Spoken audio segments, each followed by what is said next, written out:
Kalau diminta buat pilihan, IS300 ke FL5? Ini soalan yang saya dapat. Kalau korang pilih yang mana? Ini ke ini? Dua-dua mempunyai karakter yang berbeza, transmission yang berbeza, manual, auto, CC sama, 2.0 turbo, tapi power delivery yang berbeza. Rupa bentuk, semuanya berbeza. Ini agak susah untuk di-compare kan.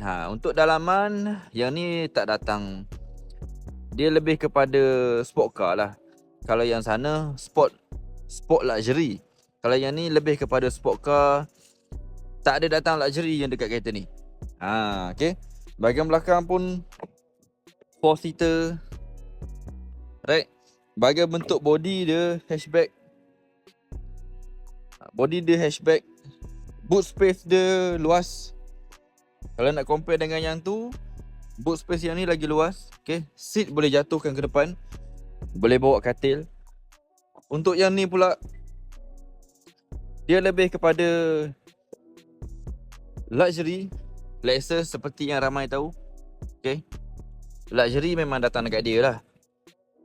Walaupun CC sama, tapi power delivery berbeza. Pergi pun berbeza sebab kereta ni body dia besar, body dia berat. Jadi untuk push body tu agak makan masa sikit. Tapi comfort menang dekat sini. Agak nak menjiwa muda sikit, menang dekat tu. Kalau korang pilih yang mana? Yang ni datang dengan sunroof. Ada bahagian-bahagian features dia. Bahagian tengah, ventilated seat pun ada. Sejuk. Musim sejuk boleh on panas.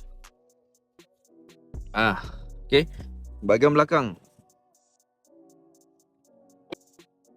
Bahagian belakang dia macam ni. Boot space standard kereta sedan. Boot space dia standard kereta sedan. Kalau korang pilih yang mana? IS300 ke FL5? Cuba komen jap. Kalau pilih FL5 kenapa? Kalau pilih ini kenapa? Cuba bagi tahu. Kalau saya ini, saya kenapa yang ni? Saya suka manual. Bila mana kereta untuk fun, saya suka manual lah. Untuk kereta yang suka long distance ke, malas nak pijak pedal ke, boleh ambil yang ni. Cuba bagi pendapat sikit. Yang mana pilihan hati? Drop komen.